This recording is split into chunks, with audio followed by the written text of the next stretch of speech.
Africa Content TV.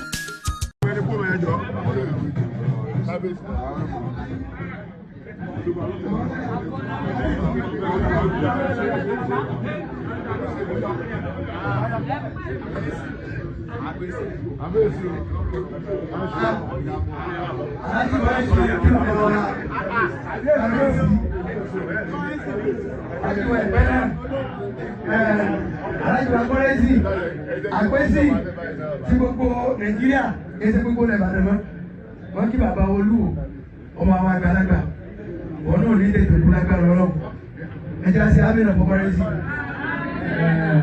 ó nífẹ̀ẹ́ owó púpọ̀ láti bá tayecurrency ó nífẹ̀ẹ́ owó púpọ̀.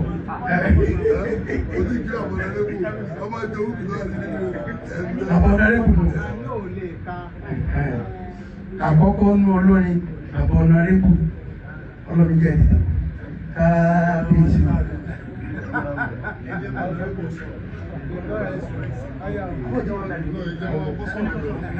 Àlàyé lọ́rùn ní ẹwà dáadáa.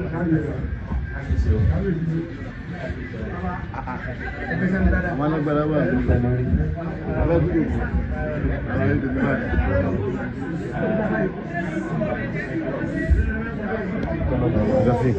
Ìbàdàn ọkọ̀ àbí ààrẹ tí ò tiẹ̀ fẹ́ jẹ nǹkan kan tó gbé rọ́ṣọ̀ ìbòlúbàdàn. Mo mọ àwọn sínétọ̀ ìlú mi ni wọ́n ń ṣe fún mi. Wọ́n á rò pé sẹ́yìn ní sẹ́nétọ̀, sẹ́yìn lásọ̀fọ̀.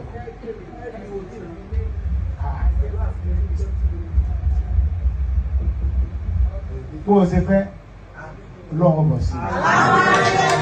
Màá fọ́ ọ tó lọ kí n tó lè sọ mí mo ojú tí ọba yìí ó ṣèwé wá nǹkan tó máa ṣe fún mi.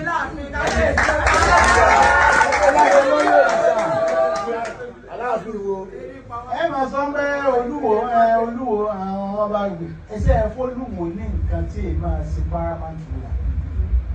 Ọba tí ìfọba jẹ láyé ìlọlúwo. Bẹ́ẹ̀ ni as a paramount ruler. Wọ́n á jẹ́ kékeré nu bí ẹ bá rò pé ọba kékeré Olúwo kébi ló jẹ o èmi yẹ̀ ni o. Ọba láti wọlé Olúwo kéré alájà lórí gbogbo orí. Ọyẹ ibi o. Wọ́n bá jẹ́ kọ́ba mi ilẹ̀ mọ̀tẹ́lẹ̀ tó ń yẹ yọmọ sí mẹ́fún ẹ̀mí ò rí bẹ́ẹ̀ o.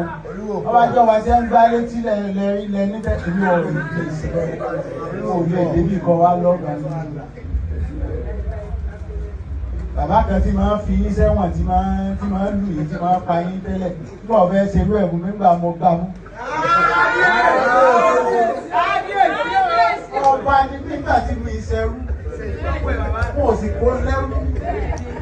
Ìwọ mo nígbà pé wọn ò kówó ìlẹ́rú nínú gbogbo àwọn òní Johnson bí ẹ lè gbọ́ Johnson bẹ́ẹ̀ bàdàn kó kà ń bẹ ní Abẹ́òkúta. Samuel Johnson bẹ lọ́yọ̀ọ́ àtàgà yìí kan. Ń bẹ ní gbogbo ìlú ìwọ̀n àwọn ọ̀kẹ́rù ìlú.